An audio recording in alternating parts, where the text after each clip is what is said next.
Olá, seja bem-vindo ao nosso canal Explica no Quadro. Hoje falaremos um pouco sobre provisão para o 13º salário. Antes de explicar a contabilização da provisão para o 13º salário, é muito importante que você relembre o conceito de regime de competência, adotado pela ciência contábil, pois utilizamos esse conceito não apenas no registro das despesas com o salário, mas também no processo de registro contábil das despesas com o 13º salário, férias e em várias outras situações. Indo direto ao ponto, as receitas de uma empresa são registradas na contabilidade no mês em que ocorrem, independentemente se foram recebidas ou não. O mesmo ocorre com as despesas. Mesmo que a empresa ainda não tenha realizado o pagamento, devemos fazer o registro contábil no mês em que elas ocorrerem. Dizemos que as despesas são registradas no período em que ocorre o seu fato gerador. E quando ocorre o fato gerador de uma despesa? Normalmente quando há o consumo de um bem ou a utilização de um serviço. Comprou e utilizou materiais de escritório durante o mês? Houve o fato gerador da despesa. Realizou ligações telefônicas durante o mês? Houve o fato gerador da despesa e essa despesa deverá ser registrada no mês da utilização do serviço telefônico, ainda que o pagamento da conta seja feito no mês seguinte. Princípio da competência. Muito bem, agora você já sabe que se um funcionário trabalhar durante todo o mês de abril, a despesa correspondente ao salário desse funcionário também será registrada no mês de abril, ainda que o pagamento seja feito no mês de maio. Ok, mas e o 13º salário? Bem, todo funcionário regularmente registrado tem direito ao 13º salário. Uma bonificação recebida no final do ano, correspondente ao valor de um salário. Acontece que para ter direito a esse salário adicional, o funcionário trabalha durante o ano todo, caso contrário receberia somente a parte proporcional dessa bonificação. De qualquer forma, o fato gerador do 13º salário acontece justamente nos meses trabalhados ao longo do ano. Significa que a despesa correspondente ao 13º salário não deve ser registrada somente no final do ano, em novembro ou dezembro, por exemplo, mas sim em todos os meses trabalhados, pois cada mês trabalhado ao longo do ano contribui com o direito que o funcionário tem de receber o 13º salário. Resumindo, em cada mês temos que registrar contabilmente, uma parte dessa despesa, mais precisamente 1/12 dessa despesa. Vamos lá. Nosso colaborador aqui tem um salário mensal de R$ 1.440. Em regra, ele precisa trabalhar durante o ano todo para receber o valor integral do 13º. É como se a cada mês a empresa tivesse uma despesa de R$ 120 referente ao 13º. Significa ainda dizer que além da despesa normal do salário de R$ 1.440 no mês, a empresa deverá registrar ainda R$ 120 referente à despesa do 13º, que só será pago ao final do ano, quando teremos a despesa total lançada, mas distribuída em cada mês do ano. Para facilitar o entendimento, vamos supor que o nosso funcionário já tenha mais de um ano na empresa. Caso contrário, o 13º teria que ser proporcional aos meses trabalhados por ele durante o ano. Ao final de janeiro, a empresa deverá registrar a despesa com o salário normal, afinal ele trabalhou ao longo deste mês. Portanto, ocorreu o fato gerador da despesa. Fazemos o lançamento da seguinte maneira. Debitamos a conta salários, que é uma conta de resultado do grupo das despesas, que aparece lá na demonstração do resultado do exercício. E creditamos a conta salários a pagar, que é uma conta do passivo circulante, lá do balanço patrimonial. Mas e o 13º? Fazemos o registro somente da parte proporcional ao mês de janeiro. Ou seja, dividimos o salário normal por 12 e lançamos a despesa no mês. Podemos fazer isso da seguinte forma. Debitamos a conta despesa com 13º salário. Essa é uma conta de despesa também, que utilizamos para vincular a parte da despesa com o 13º ao mês de janeiro. Em todos os meses, utilizamos essa mesma conta. O que muda é a data que indicamos nos lançamentos. Isso fará com que cada mês receba um registro de R$ 120 referente à despesa. Observe que não utilizamos a conta normal de despesa com salários do mês. O ideal é utilizar uma conta própria, que indica a despesa relativa ao 13º. Como o contador tem a liberdade de cadastrar quantas contas precisar para o registro das operações da empresa, fica bem tranquilo. Assim, nos relatórios contábeis, o administrador saberá qual a despesa exata correspondente ao 13º dos funcionários, apenas consultando o saldo dessa conta.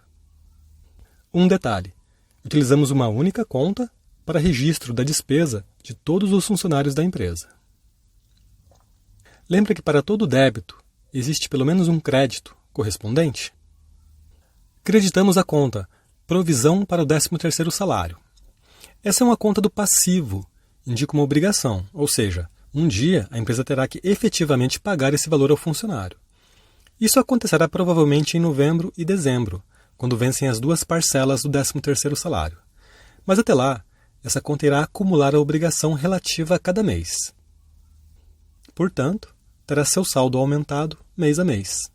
Novamente, uma única conta para todos os funcionários e uma única conta para todos os meses do ano. Em fevereiro, a contabilização da parte correspondente ao segundo mês do ano será exatamente a mesma, alterando somente a data do lançamento. Débito na conta despesa com 13º salário, crédito na conta provisão para o 13º salário a pagar, conta do passivo circulante. Utilizamos a palavra provisão para nos referir a uma obrigação da empresa que possui um prazo ou um valor incerto. Assim, temos a expressão provisão para o 13º salário, que utilizamos para nos referir justamente ao valor que a empresa pagará ao final do ano para os funcionários.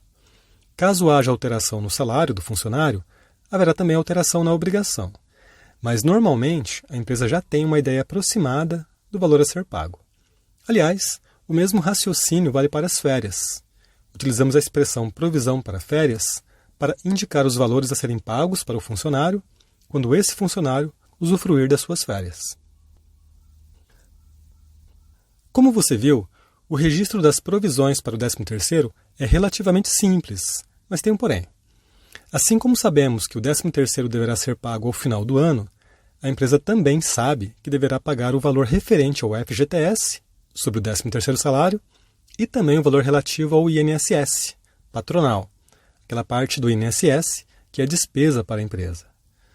Sobre o INSS patronal, estamos nos referindo basicamente às empresas do lucro real e lucro presumido, que pagam o INSS parte empresa separadamente dos outros tributos, e normalmente por valores bem maiores que as empresas do Simples Nacional.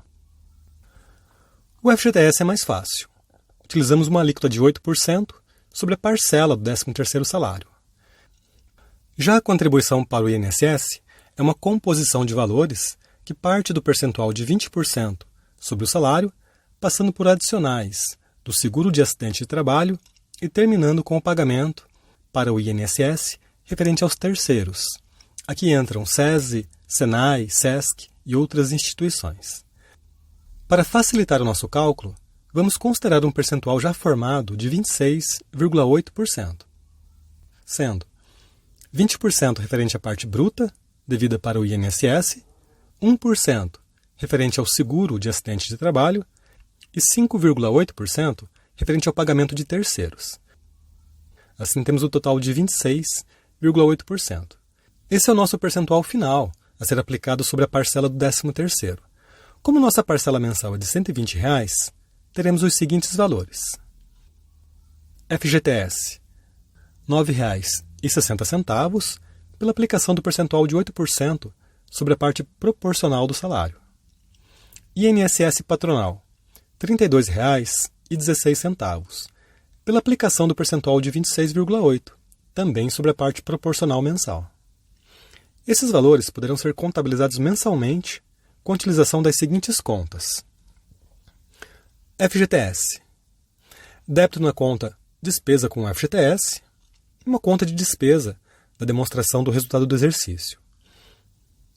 E creditamos a conta provisão para o FGTS sobre o 13º salário, conta do passivo circulante específica para a nossa operação.